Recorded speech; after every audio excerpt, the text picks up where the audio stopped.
오늘은 예수님께서 부활하신 날입니다. 예수님의 부활은 천지 창조 이래로 가장 큰 사건이자 가장 중요한 사건입니다. C.S. 루이스가 말합니다. 부활이 거짓이라면 기독교는 아무런 의미가 없고 만일 사실이라면 우주 중 가장 큰 사건이다. 그렇다면 저 여러분들에게 묻겠습니다. 여러분들은 예수님의 부활을 실제로 일어난 역사적 사실로 믿으십니까? 각자 자기 자신에게 대답해 보시기 바랍니다. 이에 대한 대답은 사람마다 각각 다를 것입니다. 그런데 예수님의 부활은 기독교의 핵심 중에 핵심입니다.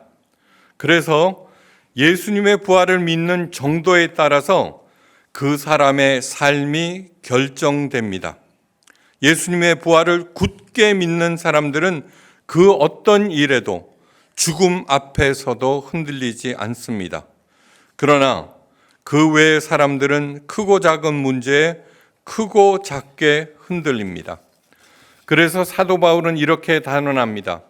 그리스도께서 다시 살아나는 일이 없다면은 너희 믿음도 헛되고 너희가 여전히 죄 가운데 있을 것이요 만일 그리스도 안에서 우리가 바라는 것이 다만 이 세상의 삶뿐이면은 모든 사람 가운데 우리가 더욱 불쌍한 자리라. 부활은 절대로 허구의 신화가 아닙니다. 일상에서 항상 경험해야만 하는 가장 생생한 실제입니다. 어떻게 부활을 내 삶의 가장 생생한 실제로서 경험할 수 있을까요? 하나님은 그 사랑하는 모든 자녀들에게 부활을 약속하셨습니다. 그리고 하나님의 약속은 반드시 실현됩니다. 그러므로 부활을 내 것으로 하기 위해서는 반드시 하나님의 약속 안에 거하셔야 합니다. 다음 사항을 듣고 자기 스스로를 점검해 보시기 바랍니다. 첫째, 죽음은 인생의 끝이며 그 뒤에는 아무것도 없다. 둘째, 모든 사람들의 주요 동기는 돈이며 만일 그렇게 보이지 않는다면 그것은 위선을 행하고 있는 것이다. 셋째, 그러므로 돈을 위하여 경쟁하는 것이야말로 최고로 현명한 방법이다. 넷째, 인간은 자력으로 살아가야 한다. 자신 외에는 아무것도 의지해서는 안 된다. 다섯째, 사랑이라고 하는 것은 오직 개념뿐이다. 객관적인 실체는 없다. 여러분들은 이 중 몇 가지를 동의하십니까? 이 말은 스캇백 박사의 저서 거짓의 사람들에 나오는 내용입니다. 위의 내용들은 사탄이 사람들을 미혹하기 위하여 사용하는 거짓말의 목록입니다. 이를 믿게 하여서 자연히 하나님의 약속에서 떠나게 합니다. 여러분들은 예수님의 부활을 실제 삶에서 굳게 믿으십니까? 저는 믿습니다. 그런데 예수님의 부활은 믿고 있지만 제가 죽은 사람이 다시 살아난다는 의미에서의 부활은 별로 믿지 않습니다. 그럴 수도 있고 그렇지 않을 수도 있습니다. 죽은 사람을 예수님께서 다시 살려셨다는 기록은 복음서에 나와 있습니다. 회당장 야이로의 딸이나 마리아의 오라버니 나사로가 대표적인 것입니다. 그러나 그들은 다시 살아났다고 하여도 언젠가는 다시 죽었습니다. 죽은 자의 부활을 육체가 죽은 후 예수님을 믿는 사람들의 영생으로 생각하고 있는데 그것도 또한 틀린 말입니다. 신자들이나 믿지 않는 불신자들도 모두 영생합니다. 예수님께서 친히 말씀하셨습니다. 마태복음 25장 46절에 저희는 영벌에 의인들은 영생에 들어가리라 하시니라.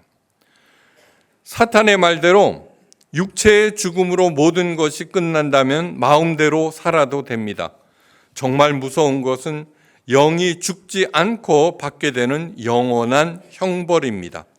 그렇다고 해서 영원한 벌이 무서워서 벌벌 떨고 하나님의 눈치만 보고 산다면 그것은 하나님의 뜻도 아닐 뿐만 아니라 그 자체가 가장 무서운 벌이 됩니다.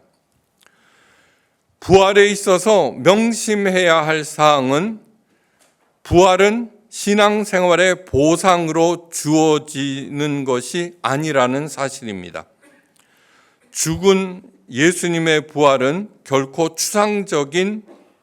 종교적인 추상이 아닙니다. 우리의 일상에서 생생히 경험되어야만 할 실체입니다. 예수님의 부활에 담긴 뜻을 한마디로 말하자면 세상의 어떤 어려움과 역경도 하나님의 사랑으로 능히 이길 수 있단다. 죽으면 죽으리라는 마음으로 고난과 역경을 맞서 싸워 이겨라. 설사 죽더라도 하나님의 영원한 복락이 주어진다는 사실입니다. 알버트 아인슈타인이 이런 말을 하였습니다. 세상에서 가장 위험한 일은 위험을 전혀 감수하려 하지 않는 것이다. 잡고 있는 현 밧줄을 놓아야만 새 밧줄을 잡을 수 있다. 똑같은 일을 비슷한 방법으로 계속하면서 언젠가는 나아지리라 기대하는 것만큼 어리석은 일은 없다. 종교 생활을 열심히 하면 고난이나 위험을 피하게 해주시고 언젠가는 잘 살게 해주신다는 신앙 형태가 바로 똑같은 일을 비슷한 방법으로 나아지리라 기대하는 어리석은 짓입니다. 부활에 대한 새로운 패러다임을 올바로 세우셔야 합니다. 사도 바울이 말합니다. 만일 죽은 자의 부활이 없으면 그리스도도 다시 살지 못하였느니라. 고린도전서 15장 13절. 예수님께서 부활하심으로 우리에게 부활이 주어진 것이 아니라 죽은 자의 부활이라고 하는 개념이 우선이고 그랬기 때문에 그리스도도 다시 살아났다는 너무너무 중요한 개념입니다. 예수님이 부활하셨기 때문에 우리도 부활한다는 것이 절대로 아닙니다. 부활은 영생의 다른 말입니다. 우리는 영원하신 하나님의 자녀들입니다. 예. 사랑에서 가장 싫은 것은 헤어지는 것입니다. 영원하신 하나님께서 우리를 가장 사랑하심으로 우리들에게 태초부터 영생을 주셨습니다. 그런데 아담과 이브로 인하여 죄가 인생에 들어오게 되고 그 죄로 인하여서 육체의 죽음이 들어왔습니다. 하나님께서 죄 지은 아담과 이브에게 말씀하셨습니다. 너는 흙이니 흙으로 돌아갈지니라. 예수님의 부활의 가장 큰 증거는 이것입니다. 예수님께서 십자가에 달리자 모든 제자들은 무서워서 다 도망쳤습니다. 그런데 부활하신 예수님을 만나고 나서 이 도망쳤던 제자들은 목숨을 걸고 복음을 전하기 시작했습니다. 그들이 거리로 나가서 외칩니다. 너희가 십자가에 못 박힌 이 예수를 하나님의 주와 그리스도로 되게 하셨느니라. 거짓말에 목숨을 걸지 않습니다. 예. 오랫동안 세뇌에 의해서 속을 수는 있어도 그것이 거짓말이라는 사실을 알 때에는 절대로 목숨을 걸지 않습니다. 예수님께서 실제로 부활하셨고 부활을 그들의 삶 가운데서 확인하였고 그렇기 때문에 그들은 거리로 나가서 예수님을 전했고 마침내 순교까지 한 것입니다. 만일 그리스도 안에서 우리의 바라는 것이 다만 이 생뿐이면 모든 사랑 가운데 우리가 더욱 불쌍한 자니라. 출애굽 당시 이집트인들도 부활신앙이 있었고 모든 종교에서도 영생이 있습니다. 그런데 기독교를 제외한 다른 모든 종교에서의 영생이라고 하는 것은 인간의 바람일 뿐입니다. 그러나 기독교에서 말하는 부활과 영생은 하나님의 머리에서 나온 실체입니다. 이집트인들이 믿었던 부활의 신은 개구리 신 헥트입니다. 겨울에 다 죽었다 싶은 개구리들이 봄이 되면 와글와글 살아납니다. 그것을 보고 개구리를 부활의 신으로 모셨습니다. 개구리처럼 자신들도 부활하고 번창하고 싶다는 것입니다. 예수님의 부활을 믿는다고 하면서 그저 이 땅에서 잘 먹고 잘 살기 위해서 하늘 보좌를 움직이겠다고 길을 쓴다면 그것은 정말 한심하고 어리석은 일입니다. 종교 생활을 등한히 하면 하나님으로부터 벌이라도 받을까 전전긍긍하며 그저 교회에 모여 주여만 부르짖고 있다면 딱한 일이고 불쌍한 일이 아닐 수 없습니다. 이런 신앙 형태는 예수님을 개구리신 헥트로 만드는 것입니다. 예수님을 제발 개구리로 만들지 마시기 바랍니다. 조니 에릭슨은 아주 예쁘고 총명하고 건강한 학생이었습니다. 미 동부 볼티모어 근교 시골 좋은 기독교 가정에서 행복하게 살았습니다. 조니는 매사에 적극적이었고 남들을 기쁘고 행복하게 만드는 아주 특별한 재주를 가지고 있어서 부모님과 식구들, 물론 친구들 사이에도 인기가 최고였습니다. 승마와 수영을 좋아했던 조니는 1967년 어느 여름날 언니와 함께 신나게 승마를 한 다음 바다로 달려가서 바다에 뛰어들었습니다. 그런데 그것이 끝이었습니다.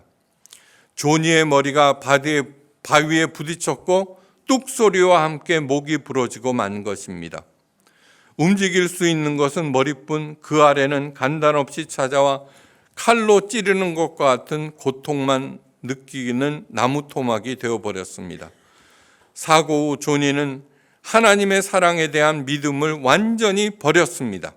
가족들과 교우들의 끊임없는 기도에도 조니의 상태는 조금도 호전되지 않았습니다. 조니가 하고 싶었던 것은 그저 스스로 목숨을 끊는 일, 그러나 그 일도 몸을 움직일 수 없기에 불가능하였습니다. 그러기를 3년, 어느 날 한 친구가 병상 옆에서 조니를 위로할 말을 필사적으로 찾으며 앉아 있었습니다. 드디어 친구는 어색하게 이런 말을 불쑥 꺼냈습니다. 조니, 예수님은 내 고통이 어떤지 잘 아실 거야. 너는 절대로 혼자가 아니야. 예수님도 분명 마비가 되셨을걸? 조니는 친구를 놀아보며 외쳤습니다. 뭐라고? 너 지금 무슨 말을 하고 있는 거야? 친구는 떠듬거리며 말을 이었습니다. 그건 사실일 거야. 예수님이 십자가에 못 박히셨을 때 예수님의 등에 매맞은 것 때문에 쓰라렸을 것이고 예수님도 몸을 좀 움직여 자세를 바꾸고 싶으셨을 거야.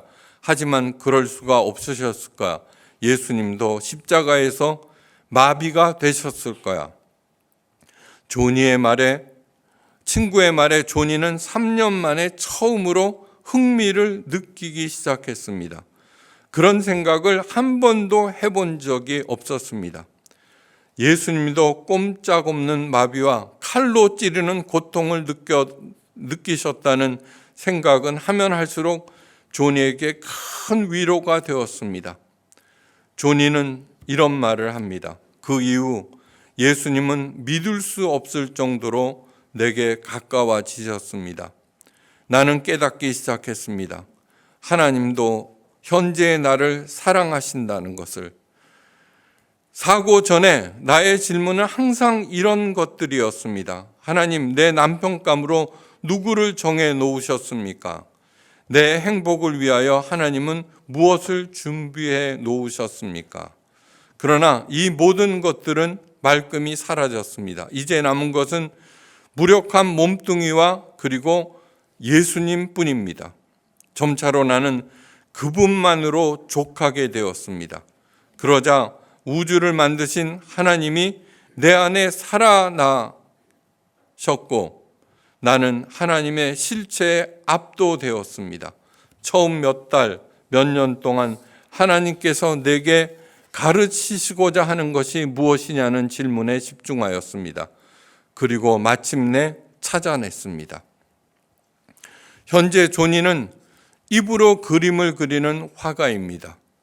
그리고 청소년들을 대상으로 한 유명한 희망 강사입니다. 충분한 돈도 벌었습니다. 잘생긴 청년과 결혼도 하였습니다. 조니의 높은 영혼을 알아본 훌륭한 청년입니다. 조니에게 마지막 소망이 있습니다. 그것은 천국에서 두 발로 춤을 추는 것입니다. 조니가 말합니다. 성경은 천국에서 영화롭게 될 몸에 대해서 자세히 말해줍니다.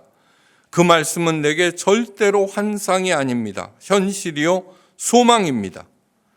완전한 사람이 되는 기회를 빼앗긴 것이 아니라 다만 지연된 것입니다.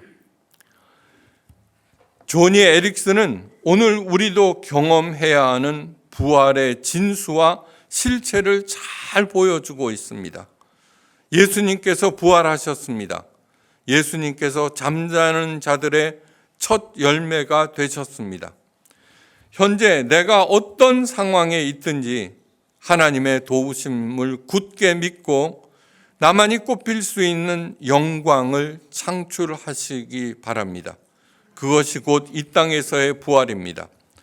사탄의 거짓 목록을 뒤집으면 자연히 하나님의 마음과 그 세계가 보입니다. 첫째, 죽음은 인생의 끝이 절대로 아닙니다. 죽음은 하나님의 선물입니다. 육체의 죽음 뒤에는 더욱 아름다운 세계, 눈물도 한숨도 고통도 없는 영원한 안식, 무엇보다도 영으로 하나님을 얼굴과 얼굴을 맞대고 보는 세계입니다. 그 세계에서 우리들은 살게 될 것입니다. 둘째, 인간의 주요 동기는 돈이 아닙니다. 하나님께 영광을 돌리며 이웃을 내 몸과 같이 사랑하는 것입니다. 고객을 내 몸처럼 사랑한다면 돈도 많이 벌 수 있습니다. 그 돈으로 생명을 살리는 일을 하는 것이고 우리 포에마 교회가 지향하는 것입니다. 셋째, 인간은 자력으로 살아가는 것이 아닙니다. 하나님과 함께 내 이웃과 함께 살아가는 것입니다. 예수님이 영원히 나의 친구가 되어 주셨습니다. 내가 힘들어할까 봐 내 가족과 성도들을 내게 보내주셨습니다. 서로 사랑하며 도우며 살면 힘들 것도 없습니다. 넷째, 사랑은 환상이나 개념이 아니라 가장 생생한 실체입니다. 이 사랑의 원천은 바로 하나님이십니다. 하나님 앞에서는 참새 한 마리, 꽃 한 송이도 잊어버린 바 되지 아니합니다. 나는 참새보다도 어쩌면은 예수님보다도 훨씬 귀한 하나님의 사랑을 받는 존재입니다. 나를 위하여 하나님의 아들이 십자가에 달리셨습니다. 하나님의 사랑의 실체를 보이셨습니다. 사도 바울이 말합니다. 긍휼이 풍성하신 하나님이 우리를 사랑하신 큰 사랑으로 허물로 죽은 우리를 그리스도와 함께 살리셨고 또 함께 일으키사 그리스도 예수 안에서 함께 하늘에 앉히시니 이는 그리스도 안에서 우리에게 그 은혜의 풍성함을 오고 오는 여러 세대에 나타나게 하려 하심이라. 에베소서 2장 4절에서 7절 말씀입니다. 이 말씀에서 시제가 중요합니다. 현재 시제입니다. 이미 우리들은 예수님과 함께 부활과 승천을 약속받고 보장받은 존재들입니다. 그러므로 일상에서 부활의 체험과 능력을 누리고 세상 사람들에게 보여줄 책임과 의무가 있습니다. 어떤 상황에서도 시시해지지 마시기 바랍니다. 요즘처럼 기독교가 땅에 떨어진 적이 없습니다. 세상과 사람들에게, 탐욕과 욕심에게, 고난과 역경에게 휘둘리지 마시기 간절히 바랍니다. 우리들은 이미 이긴 세상을 살고 있습니다. 굳건해지십시오. 예수님 따라 잠자는 자들의 둘째 열매가 되시기를 주님의 이름으로 간절히 축원합니다. 기도하십니다. 하나님 아버지, 부활은 옛날에 있었던 허구의 사실이 아니라 우리들의 일상의 삶에서 항상 일어나야 하는 실제입니다. 이제 예수님의 부활, 그것이 하나님의 약속의 실현임을 굳게 믿고 나 또한 열심히 살다가 영원하신 하나님 품에서 영생하리라는 소망을 품고 이 세상에서 하루하루 열심히 사는 모두가 되게 하옵소서. 어떠한 경우에도 역경과 시련에 휘둘리지 아니하고 세상과 사람들에게 휘둘리지 아니하고 탐욕에 휘둘리지 않는 부활의 두 번째 열매가 되는 우리 모두가 되게 하옵소서. 모든 말씀 우리 주 예수 그리스도의 크신 이름으로 간절히 기도하옵나이다. 아멘.